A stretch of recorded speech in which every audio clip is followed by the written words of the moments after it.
Ano ang kaya mong gawin para sa iyong kapwa? Handa ka bang tumanggap ng hamon para sila'y mabigyan muli ng pagkakataon sa buhay? Ayan, dali. Thank you. No, musta? Hoy!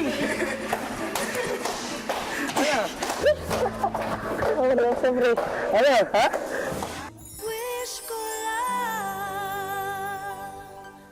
Sa bawat tagumpay natin sa buhay, tiyak na may tao raw na naging bahagi o tumulong para makamit natin ito.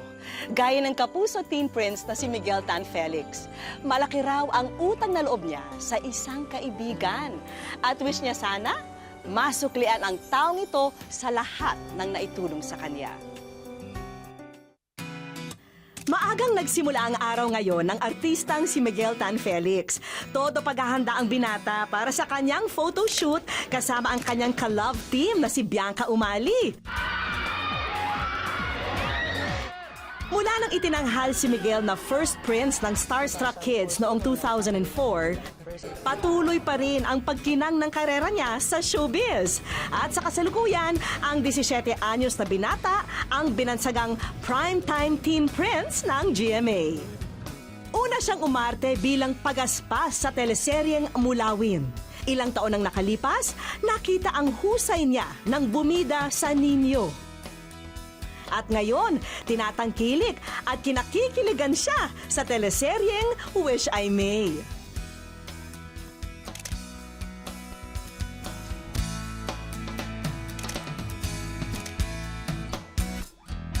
Hi, Miguel! Hello! Hello po, Miss Vicky. Hello po. Hello, good afternoon. At, syempre, welcome sa Wish Ka Lang.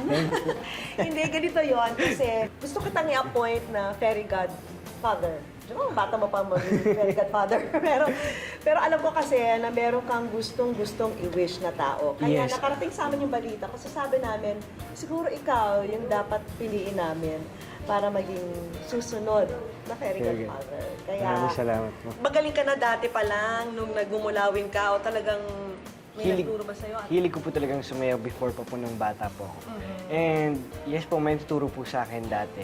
Simula nung bata pa po hanggang ngayon, pag kailangan ko po ng choreographer, meron po nagturo sa akin. Ang pangalan niya po ay si Kuya Fritz. Kuya Fritz. Yes po, Kuya Fritz. Nakikita mo pa ba si Kuya Fritz? Ngayon pong busy, hindi pa po masyado eh. Pero siguro, huli niya pong turo sa akin, di po gano'ng katagal yun. In what way niya kailangan ng tulong mo? May nabaltaan po kasing nangyari sa kanya, and then, so ako, Ano nangyari sa iniwan daw po siya ng wife niya, and sinaksak niya yung sarili niya eh. Yes. Buti lang po, hindi po natuloy. Umabot po siya sa ospital. Ako po, nalungkot po ako, and gusto po siyang tulungan in many ways po. So, ngayon, eto, na ibibigay ko sa'yo. Ayan, panimula na yan para sa pagtulong mo sa kanya. Sana magamit mo kung ano man ang maisip mo na gusto mong ipagkaloob sa kanya. Nasa sayo na yon. Sige po, maraming salamat. Ang hamon natin kay Miguel ay gamitin ang halagang 50,000 pesos para gumawa ng paraan at planuhin ang isang espesyal na sorpresa para sa kanyang Kuya Fritz. Sa kanyang pag-indak sa tiyempo ng tugtog, dito ramdam ni Fritz na siya ay nasa kakaibang mundo. Lugar kung saan siya masaya at malaya. Masasabing sa pagsasayaw na rin kasi umiikot ang kanyang buhay. Sa paghinto ng musika, balik na sa totoong buhay kung saan may pagsubok at problema. At para kay Fritz, ang pinakamatinding hamon na pinagdaanan niya ay nung nabigo ang pangarap niyang masayang pamilya. Sobrang hirap po sa pagtulog sa gabi. Dati po, yung magkasama kami, na kayakap siya sa akin, tapos laging nagpapatimpla pa ng dede. Sa ngayon po, hiwalay na po kami. Ang hirap po sa pagtulog dahil hindi ko po siya kasama ngayon.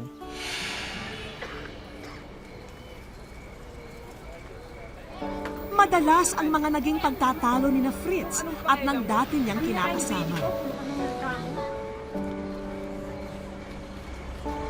ang kanilang hindi pagkakaintindihan nauwi sa hiwalayan. Sobra-sobra po. Pagmamahal ko sa anak ko, sobra. Lahat nga po ginagawa ko para lang mapaligaya sila. Pero humantong po sa ganun, wala na po akong nagawa. Kaya parang ginusto ko na lang mawala sa mundo para lang ma-realize nila na mahal ko sila. Labis na dinamdam ni Fritz ang kabanatang yun ng kanyang buhay. Nagdulot ito sa kanya ng matinding depresyon. At ang tanging solusyon na naisip ni Fritz ay wakasan ang sariling buhay. Ito po yung marka ng pagsasaksak ko sa sarili ko. Pero salamat pa rin po ako dahil nabuhay po ako ngayon. Ang pamilya ni Fritz ang kanyang naging pangunahing sandalan sa mga panahong pakiramdam niya'y mag-isa siya. Sila ang umatay sa kanya para makabangon muli at patuloy na kaharapin ang mga mas mabibigat na hamon ng buhay. Parang sinabi ko lang na isang pagsubok lang to.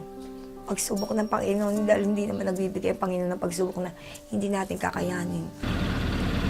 Sa ngayon, unti-unting pinupulot ni Fritz ang sarili mula sa matagal na pagkakalugmok.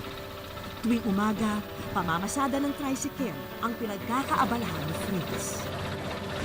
Pagkatapos naman ito, tumatayo rin siya bilang isa sa mga kinatawag ng balikatan sa barangay nila. 2, 3, At bukod pa rito, bumalik din si Fritz sa pagtuturo sa kanyang ikangay first love, ang pagsasayaw.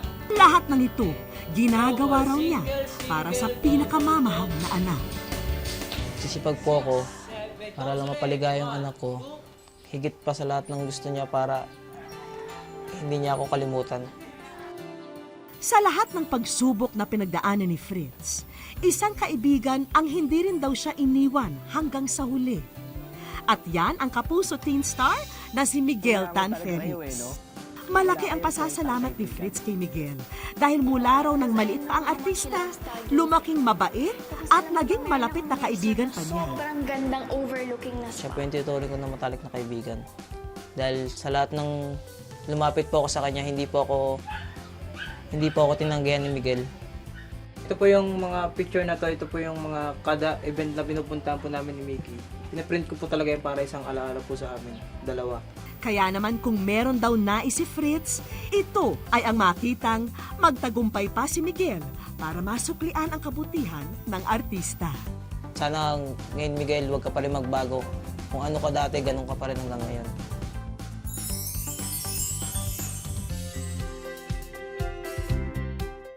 Huling nakita si Aling Jesusa sa Laon-Laan sa Quezon City. Kwento ng anak niya, hindi raw napansin na siya'y nakalabas ng bahay. Siya po'y may Alzheimer's disease at kung sakaling makita siya, maaari pong makipag-ugnayan kay Delia Zambrano o kay Rose Zambrano. wish ko lang. Agad na nag-umpisa na si Miguel na ilatag ang sorpresa para kay Fritz. Pero sa tansya niya, parang bitin ata at kakapusin siya sa dami ng magagastos niya. Pinaghandaan na ni Miguel ang araw na ito. Sasapa kasi siya sa iba't ibang racket para raw makaipon at madagdagan ang budget niya na pang-sorpresa sa kanyang kaibigan. Hindi ko alam kung nasang lugar tayo ngayon. Hindi ko masyadong kabisado to. Hindi ko alam kung ang sabi kasi sa akin, unahin daw natin yung pedicab. Hindi ko alam kung nasan yung pila ng pedicab. So, siguro magtanong-tanong tayo. Tapos doon tayo humanap ng pedicab na pwede nating hiramin para pangtulong sa'yo, Kuya Fritz. Kuya, pila ba to ng pedicab? Saan po? Yung doon, doon sa pinagkuhanan, yun naman ang green na ano. Okay po. Sige po. Thank you po. Tara, doon tayo. Sana mag-tip sila ng malaki para, syempre, makuha natin yung kota natin na 10,000. Kuya, ikaw pa may-ari ng pedicab na to? Tatanungin kita, willing ka bang tumulong? Hindi ko ako sigurado. Hindi ka sigurado? Teka. Okay lang, mamahinga ka na dito. Tapos, paano ba? Hati tayo sa makikitain ko? Tingnan mo kuya. Huwag na lang? Sigurado ka? Okay, sige. Thank you, kuya. Salamat. Naku! Ayun ni kuya. Nako, Ayun na tumulong. unang hamon pa lang ito Miguel ha, pero parang inaalat ka na. Kalupot yan. Ha? Ah, sige, 300. Okay, sige. Okay na sana eh, pero Ay, hindi na. Ha? Ano? biglang kumabig si Ano Manong. ba, ano? Hindi kasi sa akin to, siya kakilabas sa akin. Kala ko ako mukha maniyo. Yung iba naman ang sinasabi, walang tiwala eh. Walang tiwala sa akin na hindi, baka daw hindi ko ibabalik. Am daw ko siguraduhan na ibabalik ko yung pedicab nila. So, kailangan mo talagang i-convince sila lahat. Pero papanindigan ng ating teen heartthrob ang never surrender na motto. Malapit sa akin. Simula Dahil alam ni Miguel na may mapapapayag siya dahil para naman sa magandang hangarin ang pakiusap niya. Ang matanong ko lang, sir, bakit saan niyo po ba pala gagamitin? Bakit kailangan yung... Eto, kasi ito, may tinutulungan akong tao. Sige, sir, dahil tutulong ka, Oo, bayad kailangan. na ako, sir. Oo. Kasi walang ano dyan eh. Hindi ako na lang. So parang ganito lang yan eh. Give and take yan eh. Kasi tutulong ako, tutulungan mo rin ako. Tutulungan din kita. Ayun, sir. Di ba? O, deal. Deal ah. Magkano yung pinag-usapan natin? 300? Okay, sige. 300. Buti na lang si Kuya na pinagtanungan natin yung naarkila natin ng pedicab. Is pumayag siya. So natuwa naman po ako doon na na-convince ko siya and gusto niya rin tumulong kasi. Kaya okay po kay Kuya. Natuwa po kay Kuya. Chillax ka lang dito ako na bahala sa'yo. O ayan Miguel, game na sa pasada.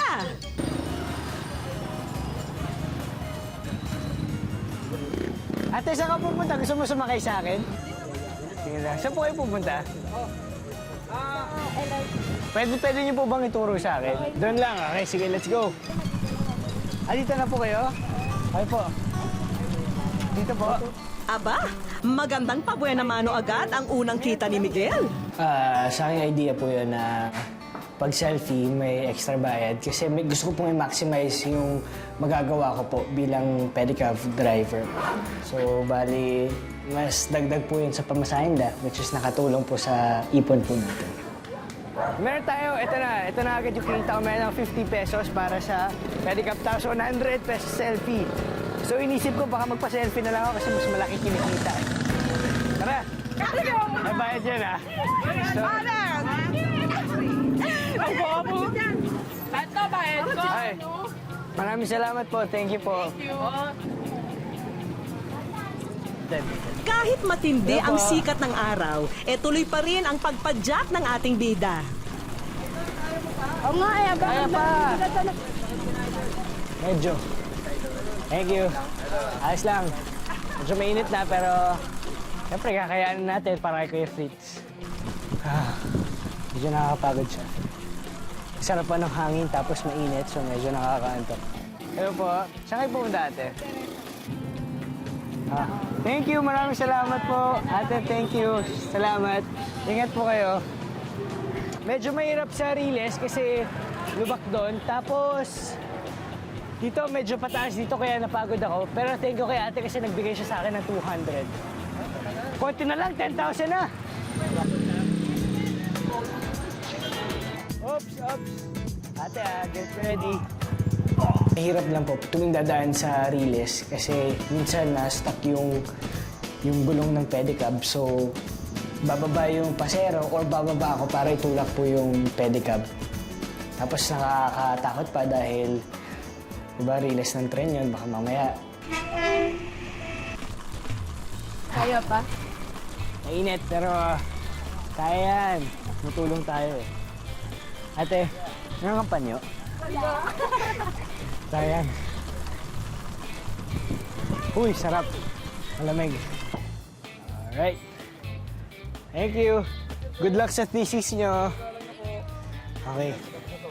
Bro, kaya pa? Medyo pagod naman, nakakaramdam na ng pagod. Medyo malayo yung biniyahe natin ngayon Pero medyo nakakaramdam na ng sakit sa legs. Yan na niya, meron tayong 100. Okay. Feeling ko, mas malaki kikitain ko sa ice cream. Kuya, ano? Magkano to lahat? Red! Ha? Red! 1,000 to lahat. 2,000. Magkano kinikita mo buong maghapon? 1,000 buong maghapon. Gusto mo, kuya, ganun ulit. Kung magkano kikitain ko, half tayo.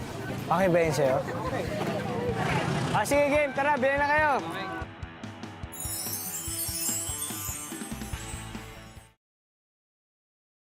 Wish ko lang.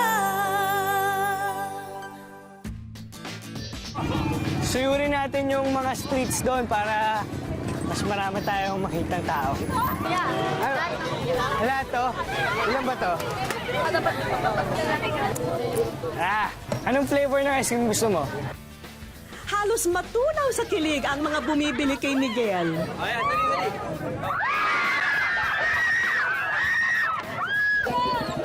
Thank you. Thank you. Thank you. Yon. Medyo mabigat. Tapos, yung kamay ko, medyo papaltos na. Sumasakit na po talaga yung legs, yung arms, yung palad. Pero dapat kasi hindi mo iniisip yun dahil alam mo ginagawa mo to para tulungan yung isang tao po. Matapos ang ilang oras na paglalako, nakaramdam na rin ng pagod si Miguel. Kaya, pwede mo muna pahinga dito. Saglit lang. So, ano na ba? Ngalay-ngalay na ba? Saglit lang. Mahirap siya and ma-realize mo na yung gantong trabaho na mahirap na nga tapos minsan hindi pa nila nare-reach yung gusto nilang kita na kitain nila. Kasi mahirap talaga siya. At nakakatulong siya sa ibang tao. Oo nga, no, sa akin, ito pa lang, namamalat pa lang. Babalagan pa lang siya. Oo, kuya, yung arrangement pala natin, di ba? So, kung anong kikitain ko dito, hati tayo, di ba? Nakamagkano ba ako? Siguro pagpalagay natin mga nasa 1,000 ako dito, kuya. Matapos ang buong araw ni Miguel sa kalye, kakaibang racket naman ang naisipan niya. Sa bawat perang hinuhulog ng mga taong dumaraan, katumbas nito ang mga pasikat na moves ni Miguel. Inisip ko, teka, parang nawiweirdohan ako sa gagawin ko ngayon. Paano kaya to mapupull off? Paano kaya to gagawin? Ano kaya mga steps ang gagawin ko? What if walang pumunta? What if magsawa sila sa mga moves ko? Yun po yung mga naglalaro sa utak ko na medyo kinakabahan po ako and medyo exciting din dahil first time ko pong gagawin yung mime. So, parang experiment din po to. Nung una, parang nahihiya pang lumapit ang mga tao. May pattern yung steps dito sa mime. So, parang on the spot ka mag-isip ng steps mo eh. And then, iniisip ko dapat hindi pa ulit-ulit kasi sobrang daming nanonood. Maya, naghulog sila ng barya, ginawa ko yung step na yun, maya, nakita nila may step na yun. So, dapat may abangan pa sila lalo sa akin. So, para mas hulog lang po sila ng hulog ng pera. Pero nung tanggalin na ni Miguel ang maskara, syempre, hindi mawawala ang bonus na selfie kasamang ating bida. It's for a good cause. Nasa wish ko lang tayo. Ba't ko ba ito ginagawa? Dahil gusto kong tumulong para sa kaibigan ko. Lahat ng makukuha kong pera dito, lahat ng makokollect kong pera, gagawin ko siyang donation para sa friend ko na nangangailangan. Sa bawat galaw ni Miguel, unti-unting napupuno ang kahon ng pera. May 20, 50, 100, at maging 500, ha? At may naki-showdown pa. Hello, so ito yung nakollect natin. Feeling ko medyo marami-rami nga ito. Bilangin natin mamaya doon. Ayon kay Miguel, lahat ng ginawa niya ay baliwala. Dahil walang katumbas na halaga ang makatulong sa isang kaibigan na nangangailangan.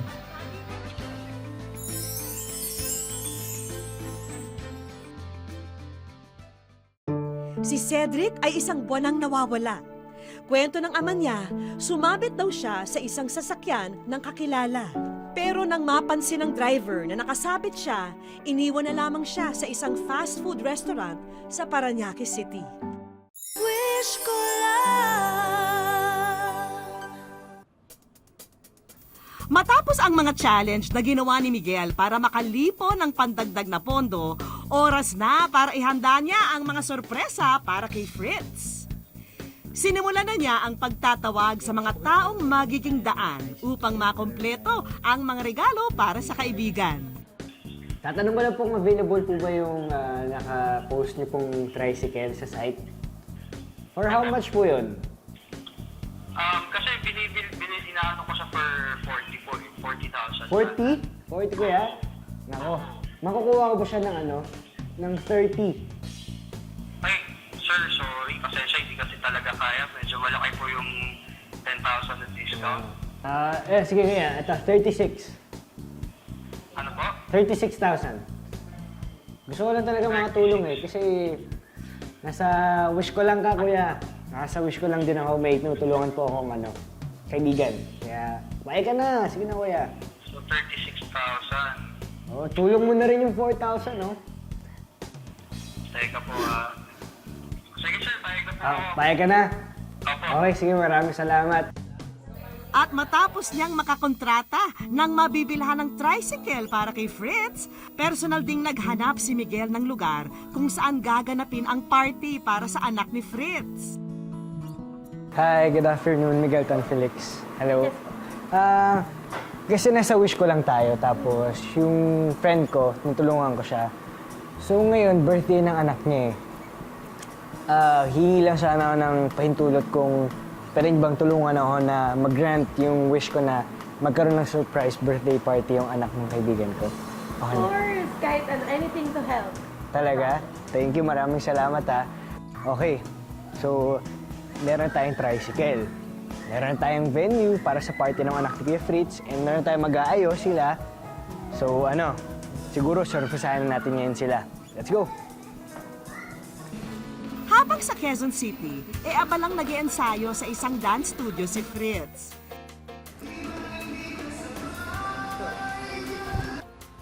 Pero magtataka siya dahil parang kakaibang choreography ang nagaganap. Yun pala, isang kaibigan ang naroon para sa isang sorpresa. No, musta? Hoy!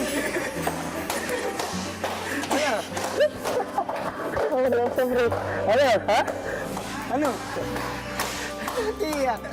Abot langit ang galak na naramdaman ni Fritz sa muling pagtatagpo nila ni Miguel. Iyak. Sakto na, pre. Yeah. Ayan, Kuya Fritz, Musta ka na?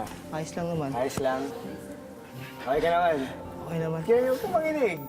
Sa puntong ito, sinamantala na rin ni Miguel ang pagkakataon Salamat upang sa'yo. pasalamatan si Fritz. Thank you kasi sa mga alaala binigay mo sa akin, sa mga naituro mong sayaw kasi kung di dahil sa inyo, siguro hindi ako nakakasayaw ng maayos ngayon sa GMA, di ba? Maraming salamat. At syempre, binavalue ko yung pagkakaibigan natin dalawa. Okay? So, gusto ko surprisahin ka. Gusto kong maging masaya ka. Ayan, ganyan. Fresh ko lang ka, Kuya Fritz. Ha? Salamat, Migs.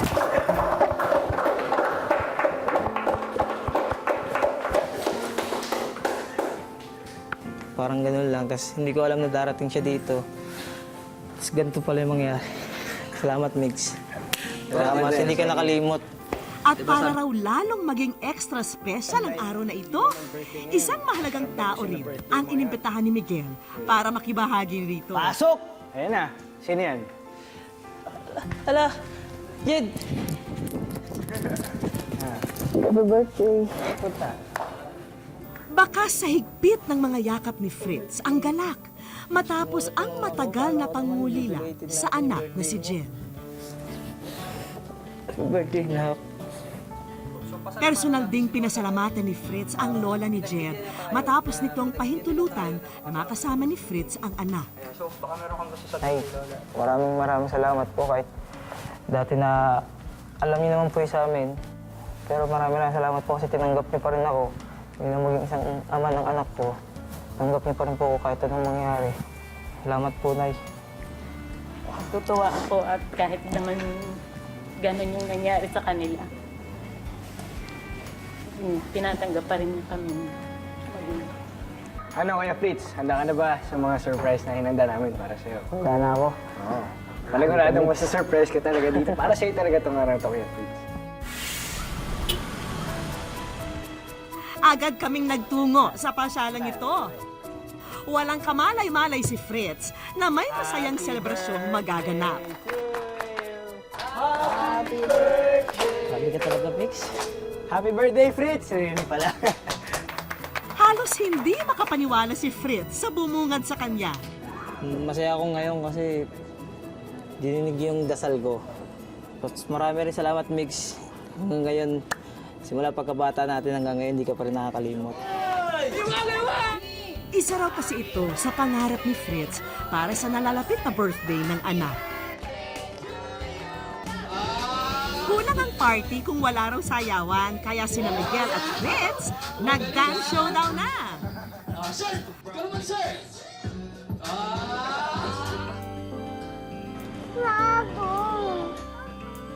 Yeah, Fritz. Pagkatapos ng party, hindi alam ni Fritz na may nakaabang pang regalo para sa kanya. Kasi di ba sabi mo sa akin kanina, tuwing Sabado ka nagtatrabaho, Tuturo. nagtuturo ka ng sayo, di ba? So naisip ko, personal wish ko para sa'yo na para meron ka rin pinagkakitlaan. Malaking tulong ito, pantustos sa pang-araw-araw ni Fritz. Maraming salamat talaga. Isang malaking tulong sa akin to. Kasi hindi ko naman kayang bigyan sa anak ko na ganyang handa eh. Yung may clown. Yung last year nga, talagang walang-wala ako. Nangutang na lang ako para panghanda niya. Pero ito, isang malaking pasasalamat ko sa'yo kasi Migs, hindi ko kayang gawin yung ganyang handaan. Pero dahil sa'yo natupad. Kung inaakala mong tapos na ang handog namin para sa'yo, abay nagsisimula pa lang tayo. Okay, Kuya Fritz, Jed, nandito tayo sa super laking toy store. And meron akong box dito. Ano ba to? Ito yung kinita ko sa pinaghirapan ko. So kahit anong gusto nyo, kunin natin. Nag-umpisa nang mag-ikot sina Fritz. Mistulang nalulula si Jed sa dami ng mga laruang nasa harapan niya. Sobrang nabago, hindi ko talaga siya expecting na mangyayaring gantong araw na to. Sa araw pa mismo talaga ng birthday ng anak ko. Sobrang nabago po. Sobrang saya-saya ko po ngayon. Marami po tayong makikilalang tao sa ating buhay. Pero iilan lang ang nananatili sa iyong tabi sa oras ng kagipitan. At ang mga taong ito nararapat bigyan ng halaga sa ating mga puso. Salamat po sa inyong pagsubaybay. Ako po si Vicky Morales at ito po ang Wish Ko Lang. Hihintay sa'yo kaya't